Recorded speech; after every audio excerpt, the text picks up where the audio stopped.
and welcome back to another Keeping It Real with Dr. Anita podcast. I am your host, Dr. Anita Polite Wilson, founder and CEO of Doctor Anita Enterprises. And as a C-suite trusted advisor, I help leaders reframe diversity conversations from difficult to different. Today, we're concluding our amazing conversation with Deepa Purushothaman. She is the co-founder of Information, and we're going to be talking about that today. Now, when you think of information, a lot of times you might think of information, but on her website, I just love the graphic that she's got with feet lined up in an orderly fashion, which means we're in formation to get something done. So Deepa, tell us about Information. Yeah, Information started back to, those dinners I think were magical because they started so many things. The dinners I talked about in the first episode. So I was, knee deep in trying to figure out if I wanted to stay in my career. I was struggling with what to do next because I'd spent 2 decades in the same career. I had brought on an executive coach, Ra, who's now my business partner. And we do Information together. And we worked together for a couple of years around questions of purpose and what I wanted to do. And we started gathering women of color. We gathered about, 300 over the course of like 6-7 months, just casually. We didn't have a real agenda. And those meetings, those gatherings turned out to be life-changing for a lot of the women. They would say things like, this is the best thing I've been to all year. Like, I've never had conversations like this. Because think of it, you get into a space with women you don't know. You're all very senior, very high profile. And they're telling their war stories. They're telling, what doesn't work for them. They're talking about how many of them are single. They're talking about how, they don't spend enough time with their children, like all the things that we talk about, but you don't usually talk about in a first meeting with strangers. Mm-hmm. And so we would, I thought we were going to be together for an hour or two, 6, 7, 8 hours later, sometimes in the parking lot of these spaces. We would literally get kicked out. Like, you have to leave now. We've told you 4 times, leave. The women would say to us, what are we going to do next? When are we getting back together? So that became the basis for Information. We thought it might be gatherings, like, this is prior to COVID. We'll do some sort of version of this. We don't exactly know what it'll be. Then COVID hit, and we had to get really creative about how we're going to launch a community for women of color to find support and do these dinners when no one can even leave their house. And so it moved online. And so for the last 2 years, we have been offering programming. And the programming really focuses on conversations that we don't really get to have in other places. So we call it safe, brave, and new conversations. Mm-hmm. Safe conversations are really just conversations about microaggressions or racism at work, like topics that these women may not feel safe talking about in their work situations. In some ways, I liken Information to an ERG, an employee resource group, but it's almost like I call it a 2022 version of a resource group because it's industry agnostic. We have women from all across the country. We have women in Canada as well. We have women from every sector, every industry, all age groups. And we have women, I thought we were going to get mostly corporate. We have women in academia. We have women in the military. We have women who are in civil service, so we have a little bit of everything. And these women get together in the safe space. So then it's kind of really unpacking if you need help with something or you need to have a conversation. The brave space is really talking about what do we want to do next as women of color? Like, what impact do we want to have? What's our legacy? Where do we want to lead? And so it really was more oriented towards those kinds of conversations. And then safe, brave, and new. And new is a little bit of like, again, what comes next, or how do you actually push and make change, and what is possible. That the last conversation we had in the last episode about, I believe structure change is possible, but we've never really had space to talk about that. Right. So we need inclusion, but what does inclusion look like for women of color? Like, we don't have spaces where we really get to talk about that. Mm-hmm. And so that's really what it's about. So we met weekly almost during COVID. As women are returning to work, we're changing our model a little bit. So now we're moving more to like a once a month, really deep sort of safe space format. And in the fall, we're going to be launching a new initiative focused on really placing women of color on the board. And so it's really an exciting time because it feels like the next phase of our company. And then the third part of what we do, and we launched a big research project last year in the fall with Billie Jean King, the famous tennis player. We interviewed 1,700 women, both white women and women of color. And we put out a big research report that was really in women of color's voice on what's not working for us. And they got a lot of attention, a lot of press. So that's really what Information's about. It's about community. It's about research on topics for women of color, because there's actually not a lot. It's just starting to come up, but very few research projects are actually done by women of color. It's usually talking about us. It's not done by us. And then this new board initiative that we're launching in the fall. I think it's fascinating. I applaud you for doing research about women of color. My dissertation was specifically about young adult African American women having conversations that matter around their careers. Mm-hmm. And what came up was mentoring and coaching. Mm-hmm. So as you were talking, lest my community think that I was being rude, I was pulling up your website and then I was writing a couple of notes. I want to give a quick shout out to Leo Botteri. He is the founder of Peer Innovation. And he was on last month. And one of the things he mentioned was when executives get together, they're not talking business. They're talking about personal things and transitions that they're going through and insights and aha moments that they're having. So I find it interesting that you say that. And then the fact that women of color don't typically have a safe space. We kind of tend to think that we do. And you made that correlation between affinity groups. And what I've explained to some of my clients is the importance of an affinity group is if you were to give me an example, you and I clearly know it's a microaggression. So we don't have to go into explaining why. We can just go into brainstorming and how I felt and what's going on. And that's the important. It's not to exclude anybody else. It's to say, I don't have to break it down to you. We can just go right into the conversation. Tell me, is that part of the benefit of safe space? And yeah, absolutely. Yeah. I'll give you two stories. So one is literally 4 days after George Floyd's murder, we did we'd already called it a time. This was before information was even in existence. We had just said we wanted to hold space for women to just have a conversation coming out of the dinners. We didn't know we were going to do anything with it. And we had about, I want to say close to 30 women join, all senior women, all industries. And by the sixth women, the entire Zoom room was in tears. And they were in tears because almost all of the companies, they were on day 4, right? There had been no conversation about what had happened. And there were tears because people were so affected. And yet there had been no conversation, no place. There were a lot of employees coming to, especially the Black women on the call, like, can you explain? Can you diagnose? Can you help me understand? And yet no one had asked them, how are you doing? And so that's an example. And that's sort of like convening, that sort of like, I just need to show up and not explain. I just need to, be held. That's really what I think the safe space is. It's a great example. Another I remember for me was really impactful was after Naomi Osaka walked away from the French Open.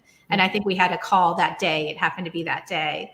And it was like, what does this give us permission to do? Like, what are we all walking away from? And it felt such like a profound conversation, but we needed to hear each other say it so that we started to do small things to, amongst ourselves.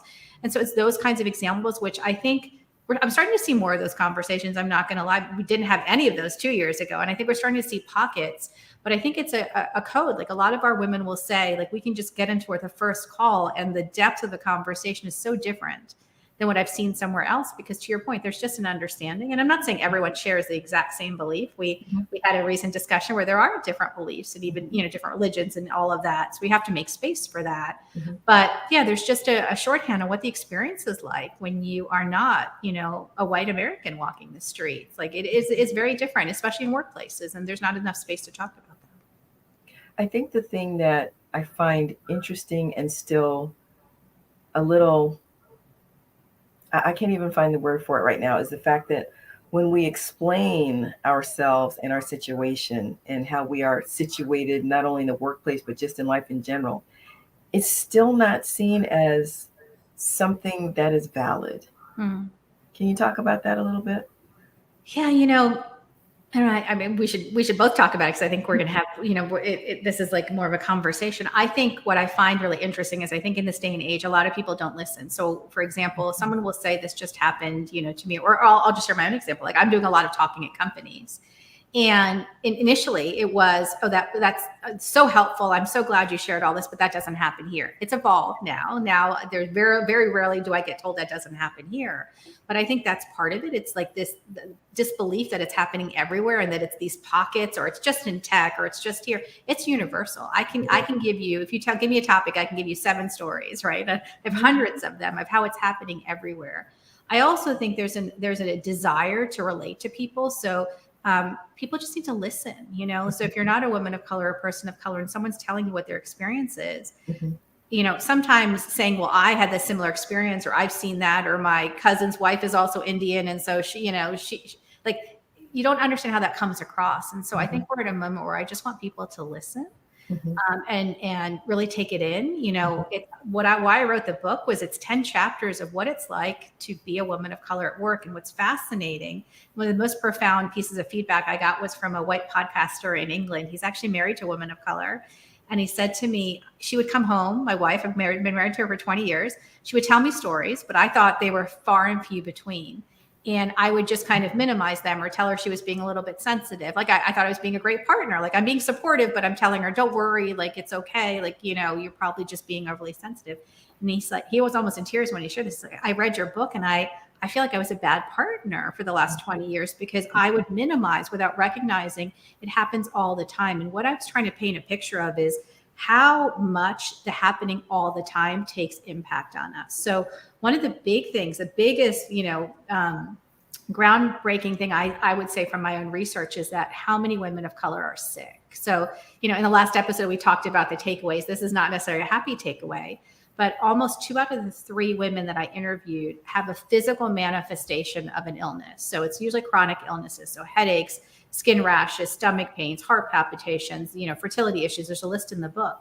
Almost every woman of color I interview has that. And I think it happens because we are not seen and heard for most of our lives, and especially in the workplace. And so what happens is like your body is dealing with trauma, your body is compensating. And so those are the stories that I wanted to tell. That's the research I wanted to highlight. That's why I think we need more people to listen, and why I think sometimes we minimize the stories and how it affects us. And we need to not only hear the story, we need to hear how it's impacting people. But both of those pieces are really important. You are so spot on. I have a very simple model. I like acronyms. It just helps me and those that I'm working with remember things. And the most recent one that I've created is ACT. Approach, connect, and tap. And I talk about approaching people with an open heart. And it's really much less about my approaching Deepa with an open heart and my looking at myself to say, what assumptions, interpretations, and limiting beliefs might I be holding in here as filters when I look at Deepa? I need to set those things aside so that I can approach her with an open heart. Then connect to understand, not to debate, not to argue, not to even try to align, just connect to understand, listening to understand. And then finally, tapping into diversity by being curious, right? Either curious about you as a person, curious about you at your level of success, curious about the C-suite population, about the executive assistant population, about the sales population, about the engineering population. Are we being culturally curious, whether it's on an individual basis or whether it's on a group basis? If we are more intentional about how we act, approaching others with an open heart, connecting to understand, and tapping into diversity by being curious, a lot of these issues that we're talking about can begin to be discussed and understood and eventually resolved. Yeah, I completely agree. I mean, a lot of what we're talking about is how we are more open to people, right? This is not about workplace issues per se. This is about how we're open to each other. One of the things that I found most startling is that 70% of us in the United States tend to live around people who look like us, especially white Americans.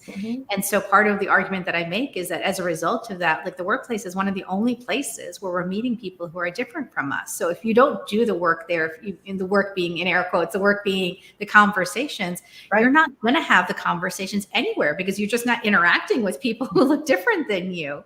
And so we need to really take that in and understand that. And so that's why I think, yes, these are about, my business partner Rob calls it humanity. These are humanity conversations. That's right. These are human conversations, right? This is really about relating to people and making space to understand what it's like, because I think there's a wrong default or a wrong assumption that that's happening at coffee shops, or that's happening at school, or that's happening, at a sporting game. It's not happening.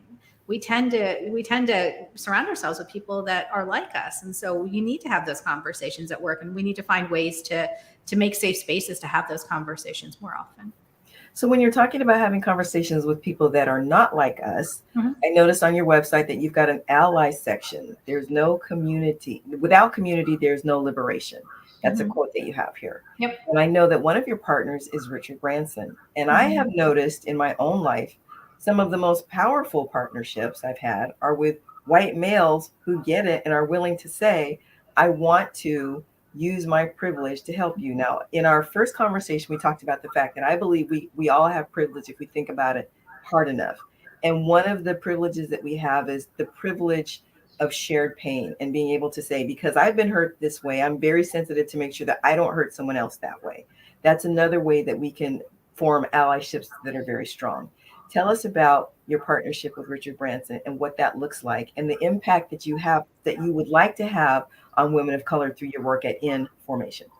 Yeah, it's related to the initiative we're launching in the fall around the 100 women of color on boards, and so they're who we're doing this project with. So the B Team is his nonprofit arm, and they focus a lot on future fit leaders, and so this felt like it really aligned a lot with their mission. And so you'll see more around this initiative coming out in the fall, but the work is really about increasing and really changing the face of leadership and really changing what board makeup looks like, because part of what we need to really understand is if we don't change, we need to change things at all levels, but if we don't change things at the top, if we don't change who's in the room making the decisions, a lot of what exists in place is going to continue to exist. And so I'm really excited about what's coming this fall and what that will look like. Congratulations. I'm so excited for you. When I think about allyship, oftentimes I think about Star Trek. I'm a Trekkie. The original is the only and the best. Okay. When I think about Uhura, was always in the shot in the background. She was the communications person. Right. There's something about the role of women of color in communications because there is an understanding and a way of communicating and a way of connecting that is just so powerful. Yeah. Do you have any thoughts on that? Yeah, I have a lot. I mean, I call us truth tellers in the book, right? I think a lot of us tell truths that need to be told, but no one else is aware of them, first of all, but also brave enough, I think, to do the truth telling in a lot of cases. I also tell a story in the book where there, and I'm going to blank on the name right now, but there is a certain kind of artwork where if you look at it a certain way, you'll see there's a really famous painting where you see blackbirds. And if you look at it a different way, you'll see white birds. But it's one painting. So it's almost like an optical illusion, I think is what it's called. And it's a nature of painting. And what I say in the book is I think women of color are the rare birds where we can see the blackbirds and we can see the white birds. We can see both things that usually people look at a painting in these situations and will see one. Sometimes people will see both. And I think that's really where we sit. Like we know what it's like to not fit in. We know what it's like to be exploited. We know what it's like to, have to navigate, but we also are in seats of power now. And so we also know what it's like to sit there. And so how do we actually bring truth to bear, but also really do it in our own way? That's really what my work is about. It's not just about promoting more women to the seats, because I don't think that fixes the problem. I want us to get to the seat and to be in full voice. And I don't know that all of us know what that is because we have not had enough opportunities to practice that. To see women in full voice, not just in the seat. There's still a lot of tokenism that happens in senior roles. And so that's really what I think the work is for each of us. And that's where we need to support each other to really make sure we get more women and more women of color in the seats, but make sure that we're showing up in the ways that and really, really influencing the issues that matter to us. What I have appreciated most about this conversation, and there's just way too many things for me to number. What I appreciate most about this conversation is the fact that you definitely bring truth to bear, but you do it in a way that I'm hoping will cause the community to think.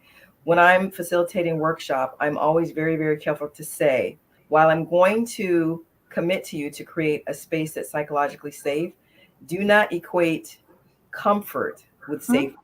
Yeah. It's only in the discomfort that we grow, and that discomfort may be recognizing something that makes you unsettled. You're not sure why. Do you have the courage to look into that and see what that's about?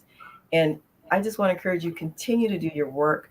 Thank you for sharing your book, The First, the Few, the Only. Thank you for talking with me about your article about the inclusion delusion and for your work at Information.